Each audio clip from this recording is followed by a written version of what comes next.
เมื่อสูงพี่น้องผู้ปันแห้งสื่อข่าวแซนมีเดียวเขาดังเสียงนะครับเนาะเมื่อได้ก็มีอันงานในวันที่15เดือนธันวาคม2025นะครับตอนด่านรายการข่าวครับตอนนั้นได้ก็เดียวตั้งข่าวเงาเกี่ยวกับไปลองจุ่มลูกพื้นเจ้าคือปะโอตีเอาปลายเมืองคัดจะเฮามีมาจีเมืองปะโอวันไหนครับเดี๋ยวนั้นข่าวเงาในเซียวก็มาผักตอนปันพี่น้องเขากว่านะครับ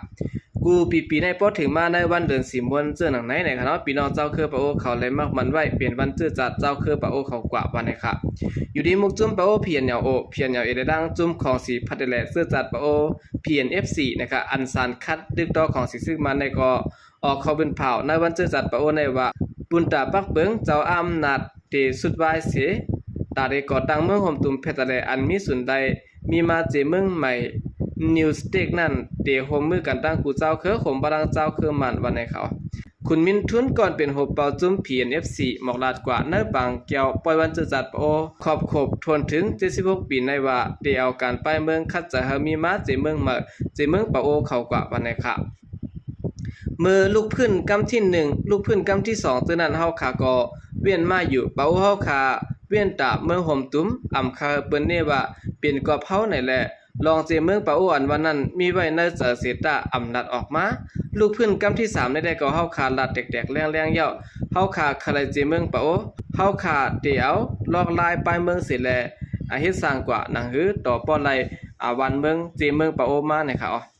พวนโฮปะโออันมาปางเกี่ยวป้อยก็ลัดว่าเมืองหมายสูงสุดจุ่มลูกพื้นปะโอในเปลี่ยนตาเฮาเปิงเจ้าอำนาจสุดไว้หายไหลตาดีไลลองพ้องงำตัวเก่าและตาที่ก่อตั้งเมืองห่มตุ่มเพชรแหละวันนี้ครับโดยสินั้นก็บรรพังสติก้นเมืองอย่าหาอะไรเปลี่ยนค่อนเต้าของสิซึ่งมันและดังจุ้มซึกปิดุจิตปะโอเพียนโออันโฮมือกันตั้งของสิซึ่งมันอยู่ย่ามเดี๋ยวในก็ตึกส่วนหามาห่มจอมจุ่มลูกพื้นเพียนเอลเอเขาวันนี้ครับไว้เสียรับซึ่งมันสิบามนัดยานันรับซึ่งปะโอเพียนเอลโอเพียนเอลเอและดังเพียน F4 เขาในเปลี่ยนจุ้มอ่านลูกพื้นตึกต่อของสิซึ่งมันเสียและมีลองยื้อกันตั้งจุ่มซึกปิดุจิตปะโอเพียนเออันอยู่ไว้ภายใต้ของสิซึ่งมันจะในหาวแห้งในเขาออกการในก็เปลี่ยนข้อปืนเผาตั้งภายก้นคือปะโอจุ่มเพียน F4 เขาในคณะปืนเผาว่าใครเจเมืองปะโอเขากว่าวันในเขาเจเมืองปะโออันเขายังในก็เดียวเมืองไต้ปอดจานั่นค่ะเนาะเจเวียงละลายนั้นได้ก็เขาก็อ่ำไล่ปืนเผาลัดป้าบาทเดียวเจเวียงละลายเขากว่าเนเจเมืองปะโอเขานะครับยังหลวนเขาใครได้ก็ตองกี้ซึ่งในก็เขาป้าไว้ในเจเมืองปะโอเขาอยู่ในค่ะเนาะสืบเสนอข่าวขึ้นมาถ่อมด้วยข่าวเงาเกี่ยวกับไปลองก้าต่างหมากอุ่นปีนความจอมตังได้ทบหันยาไอ69กิโลยามา450,000 เมตรวันนี้ค่ะดีเจเวงอุตรดิตถ์เมืองไทยปอดของนั้นมีกะลำหนึ่งในคณะต่างหมากอุ่นอำนันหมากเป้าเต็มลำเปลี่ยนเพกึ่งก้างปีนความจอมตังเสร็จและในกาได้ทบหันปะดังยาเมากำยาไอน้ำหนัก69กิโลกรัมและยามา450,000 เมตรวันนี้ครับเจ้าหน้าที่บริหารอุตรดิตถ์เขาหลักกว่าที่ดังสื่อข่าวว่าเมื่อในวันที่12เดือนธันวาคม2025ในเจ้าหน้าที่หลานห้วยไล่เมืองแพร่เขานะครับเนาะต่อยสายกับสืบมาว่ามีกาให้ลักสีขาวลำหนึ่งต่างหมักเป้าเต็มปิกสิและมาถึงตีหลานเขาเมื่อเดียวจากเอ็กซเรย์กดทัดด้วยแทงจึงเน็ตฮอลแลนด์ปลาย8ก็เปิ้นแล้วเฮาเปิดดิยับปันวันในเขาดังฝ่ายเจ้าหน้าที่เขาก็ตึกเปิดกดทัดลดกว่ามาซ่อมตังเพราะหลังนั้นไหลยินข่าวว่ามีการหมากเป้าลำหนึ่งเปลี่ยนเพศกึ่งกลางปีนของไว้ตีต่างลดอันจำเตถึงหลาดกดแจนั่นแหละไหลกว่ากดทัดด้วยวันนะครับจังซ้ำไหลหันก้าให้ลักสีขาวเอาหมากลอดแตกเสแลปีนความอยู่หิมตังมีหมากเป้าเฮหมากมือไว้เหนือเส้นตั้งและทั่วผันป้าแทงทงสีลำ6ทงตา2ทงนะตา2ทงในมันนั้นเตมียาไอน้ำหนัก69กิโลกรัมแทง4ทง3เตมียามา450,000 เมตรวันนะครับกุนหอกการในสื่อห้องว่านายทิติพันธ์อายุ44ปีมาเจ็บอิดออดก้วยกาเจ้าหน้าที่ทำสังกอไปไล่ห้องเอา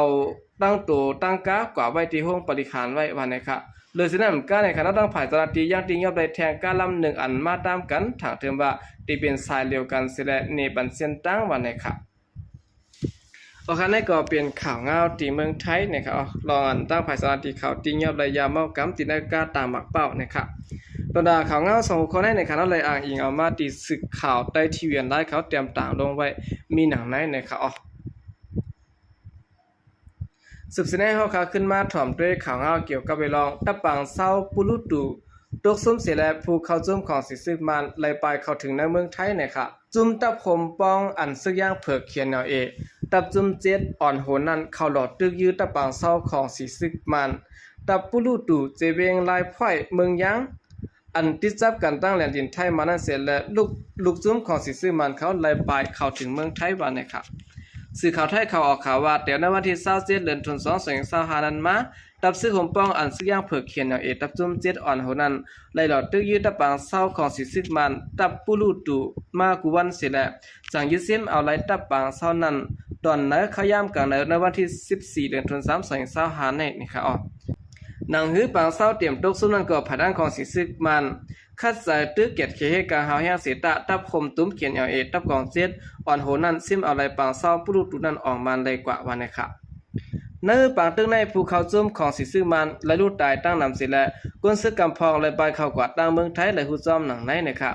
ย้อนเบอร์ปางตึกสิและก้นเมืองบึ้นตีเขาไล่เงื่องไปเข้ากว่าในเมืองไทยที่มีอยู่5ปากก็ไปสิและไล่หัวผายเมืองไทยก็ตับเปิ้ลแดนดินไทยเปิดด้วยเอาห่มลมไว้อยู่นะครับออกคณะก็เป็นข่าวงามในคณะลองอันซึกย่างเขาตึกซิมเอาได้ตะปางเศร้าของสิซึกมันที่ในสิเมืองย่างเผือกนะครับย้อนเบอร์ตกซุ่มตับอยู่ในผาด้านของสิซึกมันเขาก็ไล่อ่อนกันไปเข้ากว่าถึงที่ในเมืองไทยวันนะครับตอนหน้าข่าวงามคนในคณะไล่อ้างอิงเอามาตีสื่อข่าวเงาเรื่องมุ่นใหม่เขาเตรียมต่างลงไว้มีหนังในนะครับสืบสวนข่าวขึ้นมาถ่อมด้วยข่าวเงาเกี่ยวกับเรื่องกาต่างก้นแอลเล่เป็นเพศกึ่งกลางมีปลาก้นเมืองห่มตุ้มนะครับเมื่อในวันที่14เดือนธันวาคม2025เปิ้นมาใน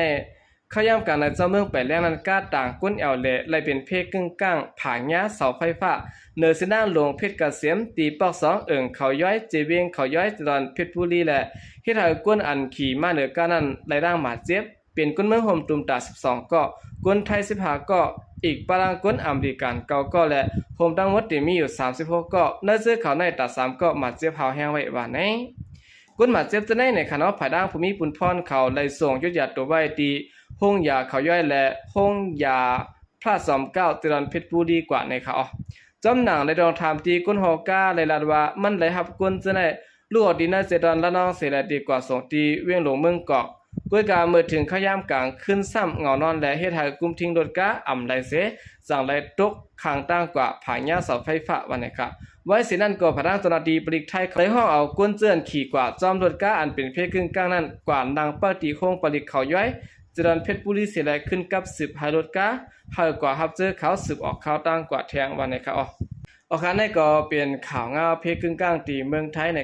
เนื้ออันก้นขี่กามาจอมในปรังก้นเมืองห่มตุ้มตา12ก็วันนี้ครับออกคำเดินสุดในก็ยินโจมนับยามกุมันถึงพี่น้องผู้กำแถมปัญหาเขาดังเสียงอยู่ค่ะยินโจมนับยามนำเสข่าวใจก็เรียมาส่งค่ะ